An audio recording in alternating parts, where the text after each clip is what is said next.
Okay, welcome back to the Jiu-Jitsu Mindsets. Pete Deeley. Yep, the divine again smiled on me and brought me amazing person to talk with this week, and I'm going to introduce that person shortly. For those of you who have downloaded our app, My Jiu Jitsu Journey, thanks for all that positive feedback. We're adding in a weight loss component now. Like if you're looking to hit your walking around weight, you can do daily check-ins, and if you're making weight for a fight or a tournament, you can utilize that as well. But primarily, it's designed to kind of keep you focused on continuing your jiu-jitsu journey. And I hope you check it out and get it in the App Store or wherever you get your apps. Submission Coffee has still remained unclassified as a performance-enhancing drug. And Professor Darian and I have had conversations, and he feels it's unfair in the world for him to be the only one having submission coffee in the gym. Just seems to be more of an unfair advantage than he's willing to accept. So if you're a gym owner and you want to carry submission coffee, then reach out and talk to us. We'll be there. I'm wearing the Momentum Martial Arts t-shirt today, by the way.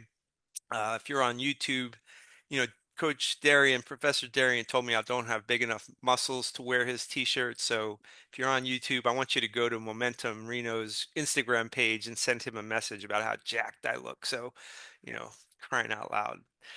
Okay, so today, Professor, thank you for joining us, Professor Juante. We are been trying to connect for a few weeks, and I think Professor Ryan is who connected us initially, and I'm excited to have our conversation today. So thank you for making time for us.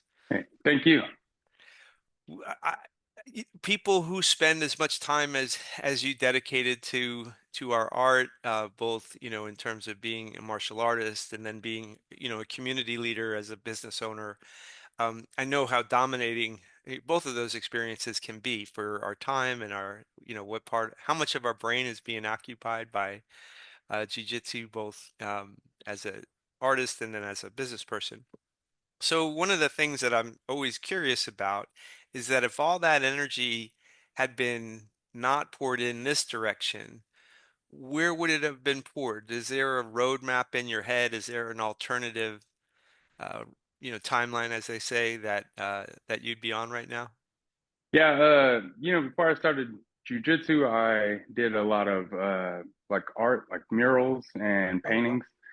So I'd like to think that maybe I would have dedicated more time to that. I don't think personally that I would have been as dedicated to that as I've been to right. martial arts. But yeah, I'd like to think either that or I would have took up rocket science or something. Yeah, excellent. Well, yeah, it was lots of rockets being shot all over the place. What Yeah. type of art were you making, just so I can ask? What was your themes of your? So I've had somebody describe my art as Afro Cubism, but That's I think that's just because I got kind of an afro. I think I really like almost abstract art. If you kind of think of like when you look at wood grain and you start to piece it together and see faces in it. yeah, nice. Um, a lot of times in my art, I would kind of just let the paint fill up the canvas and pick little things that I saw out of it and try to make something out of it. So it was very more of like a therapeutic thing other than trying to actually make Yeah. something. Ah, that's wonderful. I just because we're on this subject, when you think about your reaction to what's possible and like trying to find what's possible and your personal jujitsu journey in terms of finding that, is there any correlation between how you might have approached the possibilities of the canvas and how you might approach the possibilities of a role or, a training session? Yeah, I feel like there's a pretty big comparison for me personally. I think there's like a technical execution that I like in my art and also in my jujitsu. But overall, like having a game plan or a go-to kind of thing isn't really my style. Okay. Just like I explained when I paint, the I kind of just like to let things unfold as they will Right. and just try my best at the execution. I think if I've ever game planned, I've always like lost in a match. Right. Right. Yeah. mostly because I'm not very good at planning, and Okay, all it right. just mucks up my brain. So it's just in the moment, so to speak. You're kind of like better if in whatever was presented to you to meet that thing as it Yeah, stands in front of you. I like that. It's probably like a better way to live in some senses. You know, you're not missing anything if you're in the moment, so to speak, right? exactly. Yeah. Yep. Well, given like there were other talents that presented themselves to you that you were aware of, and you could have employed that energy in a bunch of directions. And there, I'm sure, other talents that competed for, well, what do we develop here? Um, was there a moment of truth in terms of like what you're going to take this road, not just as a hobby, but you're going to, you're choosing martial arts in a more dramatic way to become a business owner and or did it just Yeah, unfold over time? Because one thing about planning and business is that it's a little different than, the mats or the canvas. Often you got to have a yeah, sense of where you're headed, right? yeah. And for me, the biggest thing that made me go from just like a practitioner or a hobbyist was having my son. Um, I I've explained it quite a bit that like when my son was born, or when we knew, my wife and I knew we were gonna have a kid, it was like the child care thing was kind of crazy. Yeah. And working at the Jiu-Jitsu Academy under the previous owners was a good option for me to be able to be the caregiver for my son Hmm. while my wife was at work. And that's what kind of um, allowed me to train every day and become a coach and really focus on the jujitsu as a lifestyle as opposed to just like something I do in my off time. So Right. I've been bringing my son to the academy since he was 4 months old, and Oh my goodness. now here he is, 5 years old. It's been 5 years he's been on the mats, and yeah, that was something that it was challenging in a sense that I still had to make sure he was fed, changed, Sure. and also on top of that, teaching classes and having a good schedule. So the transition into ownership was pretty easy because I was already doing it every day and already had the responsibility of Okay. changing a dirty diaper. Yeah, I mean, yeah, as I mentioned to you before we started, I'm the dirty diapers have returned to my life. I have a grandchild now, and it seems to go in fits and spurts. There's clumps of time where it seems like, the extended family, there are babies there, and then they grow up, and then there's another time. I think I'm on the cusp of other babies. But so it sounds to me you were passion for um jujitsu and what you're doing, and then the needs of your life sort of intersected at a similar time, and Hmm. both kind of fit together, which is, I think, remarkable flexibility, because there's a lot of ways you could have closed off your passion for what you love, out of the needs to be, well, I have this child and I have to. You might have thought you needed to do something else rather than what was best for you. So I think Yeah. that's a pretty great internal compass, because it's easy to get lost. As a person who is, fatherhood came a bit unexpectedly into my life, and then I felt very pressured to go, appropriately pressured to go and make sure I was bringing this child into a secure and stable financial situation in terms of that. When you Yeah. It sounds like I did the opposite. No. Yeah, yeah, exactly. You're much smarter than me. Yeah, it goes without saying. You were ready and you were prepared. I was not, and I was scrambling. So I did the best I could. Um, Yeah. when you think about the people who've come in and out of your life, was there a martial arts or jujitsu instructor that sort of shifted your focus, that, hey, what we're teaching here is not just techniques, but you know, there's underlying principles that apply to life in your journey, and maybe if that's true, you could tell me a little bit about that person. Yeah. Actually, the way I found the gym that I started training at, I was doing a live uh like painting, like a live graffiti painting.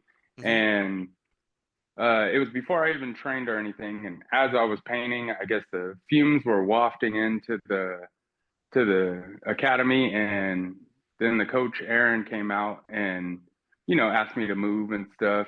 I think he was kind of trying to intimidate me, and I had never seen a man in a rash guard before then, so I was a little perplexed by why he's wearing such a small shirt. Hmm. But that kind of allowed me to like see the sign that the place I was painting at was teaching jiu-jitsu and MMA. So I ended up trying out a class a couple of weeks later, and throughout that journey, Aaron's been one of those guys that's he's very he's very like technical as far as jujitsu, but he's pretty relaxed as far as a person, a chill person. So I feel like I learned a lot from just how to teach from him. Yeah. Um, Helped him out with like some self-defense seminars. I was actually just joking last night with him about the this woman self-defense seminar that we taught, and it was pretty wild. We had a lady asking some wild questions about how to fight a butt naked man, and I was like, but he kind of showed me that you can still have fun. I Yeah. know martial arts is very serious. The margin for error is you're not able to protect yourself, or you're being fed something that might not be applicable in a self-defense situation. Yeah. But making the separation from the seriousness, um, and really just having fun with it. And the more you show up, the better you get. And the only way you're going to convince people to show up is to show them a good time. So Yeah. um, it, that's one of my biggest focuses as an academy owner, is just making sure I'm building a place people feel comfortable and want to show up repeatedly, because I know it can be hard at times. Yeah, I like what you're saying. I mean, and it's interesting to me, or will be interesting to me, and perhaps you'll come back in the future and talk more with me, and we'll have other podcasts. But as as your son interacts with that environment, it'll be interesting to see, to me, if he gravitates to it, and or or not. And I think that that idea that the nature of the community that you build is sort of the first thing that people are experiencing, and is the dominant thing that will keep them either coming back, which to me serves the purpose as as the business owner. If it's hard to build something where people don't like it when they come, Yeah. right? Like it's just, I mean, it can't be ignored, the persons and the families and the students' experiences. And sometimes, I don't hear quite as much of attention to that as is necessary. And then that it has to be authentic too, that the product can't be diluted to the extent that it's lost, and that balance that you just described, I think, is the right combination. Like, we have a lot of fun learning this real thing, and Yeah. in that process we become closer to each other and better people and so on. Yeah, I like all of that. I mean, one thing that is an interesting uh attitude that people have one way or the other that I wanted to ask you about is competition. Some people feel Hmm. like everybody needs to have at least one competition in their experience to simulate in a safe way what might be, hey, if it's unexpected, you don't know what's going on. Does this have you internalized your skills such that, and other people like, no, it's not really. You don't have to do that. Yeah. Like, I'm curious where you come down on that idea. Uh, yeah, me personally, I know competition isn't for everybody, but I describe it as like, like your first time driving alone, your first kiss, something that's a little nerve-wracking because you don't have a reference point to it. It's this first time thing, and the first time you fight somebody at 100% with something at stake, this first, second, third place. That's really the only thing at stake, because those medals are, I Yeah. mean, they're what, probably $2 worth of pewter. Right, right. Um, but for me, competition really, it really drove home, like I was explaining to you earlier, the seriousness of it. Hmm. Um, the first time I competed and I like locked horns with somebody and I could feel that they were trying as hard as they could. Um, it was an experience that defined how I trained because I knew that that was the level that I needed to Yeah. be able to combat against. Um, and again, there will be people that I know will come and they will never compete. Um, and again, that's kind of gives me a responsibility that when we're rolling and things, that I kind of make sure that there's a certain level of intensity. Um, but I personally really never played any sports when I was a kid, Hmm. and started jujitsu when I was 25 and competed probably 4 months after I started. Right. And now I've probably competed 20 plus times, and I'll actually be competing tomorrow. Okay. But for me, I really love competition. It's transforming from a regular person that goes to work every day, clocks in, drinks her coffee, and then there's this one time every couple months that you get to put your gi on, put your headphones in, and become this warrior. I mean, Yeah. I Yeah. think it's a transformative thing, and I encourage people to compete so that they can experience that. Um, but yeah, I mean, a lot of my students do compete, so Yeah. at least That's once in their life.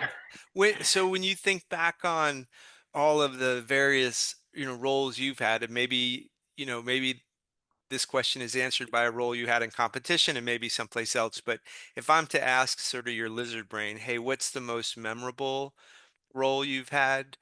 What comes to mind if you're not thinking about it? Like what was the most memorable? uh,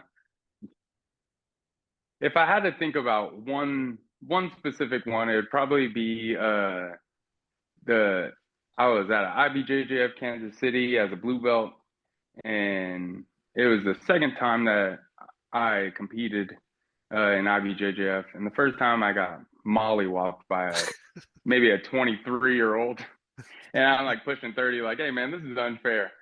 But the following spring, I went back up there, and I had a ACL surgery, and probably against the safety of my own body, I like standing guard breaks. Mhm. So I picked this guy up to stand in guard break him, and he kind of went back, and my ankle kind of rolled, and I felt a pop. I thought I tore my ACL all over again. Ugh. The ref stopped it because he saw what happened, and the guy, like, we had to reset and mount after I told him that I would like to continue, and I ended up pushing through that and ended up hitting him with a triangle, and it's Okay. just one of those moments where mentally I was defeated. I would have been fine with just going home and hobbling off, but that 30 seconds or so that I had on the ground, Did you? uh, Yeah. yeah, I had to ask myself, like, what are you built out of? Are you gonna go home sad, or you gonna try a little harder? Because Yeah. even if you lose, if you try hard, it doesn't feel that bad.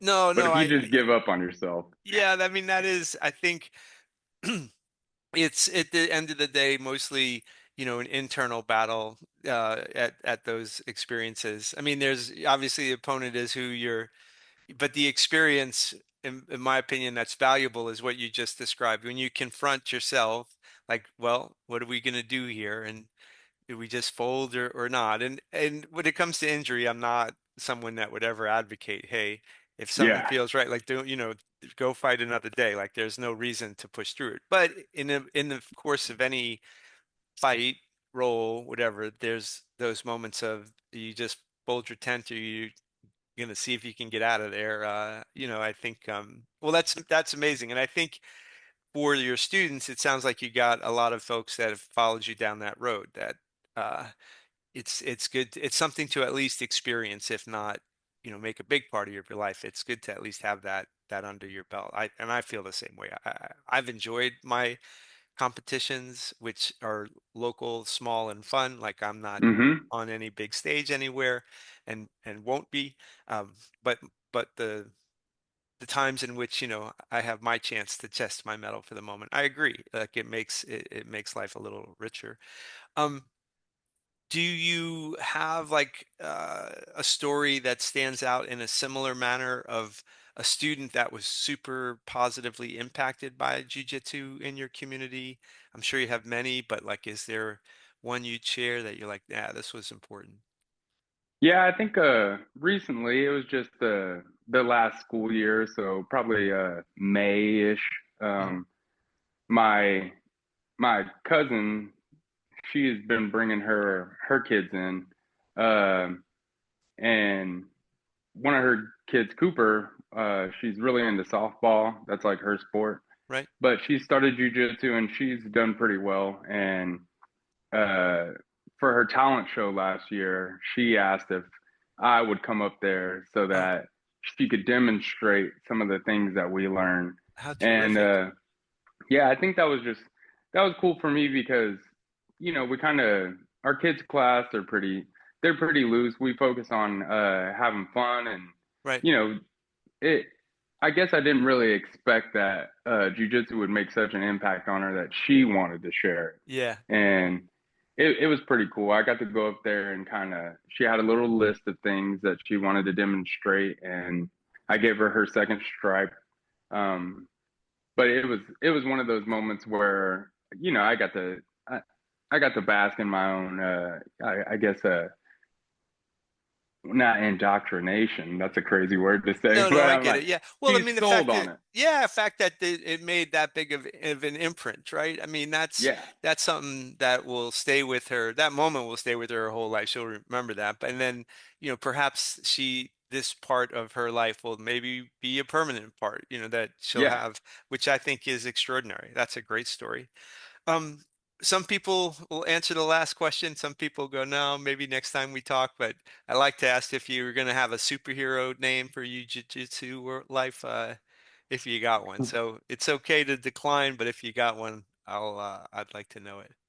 Well, we talked a little bit before about how my nickname is Tater. Some people call me Tater Man. Kind of sounds like Spider Man. Tater Man works. I like I it. think that'd be Let's do that. All shoot right. potatoes out of my hand. There we go. Get that triangle locked in with the Tater Man. You never know. Yeah, right. Well, some people are gonna want to find you. Like, where should they go if they want to go follow, what you're doing at the gym and, follow your Uh, story? Yeah, I'm just Wante Wolf on Facebook, Tater Wolf BJJ on Instagram, and then Prairie Wolf Jujitsu on Facebook and Instagram. That's pretty much all we do. We don't do any Yeah. TikTok, YouTube, or anything. Uh, we try to keep it pretty simple. So, our website has our full schedule on it. We love having visitors. Perfect. Um, and if you come and make a good impression, I might even ask you to teach a class. I really they're like, "What's the mat fee?" I'm like, "You know what? Just come in on Tuesday and show us something." That's right. So, Oh, very good. uh, there's a, I try to be easy to get a hold of with. I do not have a phone number. Whatever Okay. a Google number I have, you can leave a message, but Right, just right. email or message the The gym or me Instagram. personally. Okay. Well, listen, this was great. I hope that in the future you come back and we'll talk some more. But thank you for spending time with me today. I love talking to you. Hey, thank you.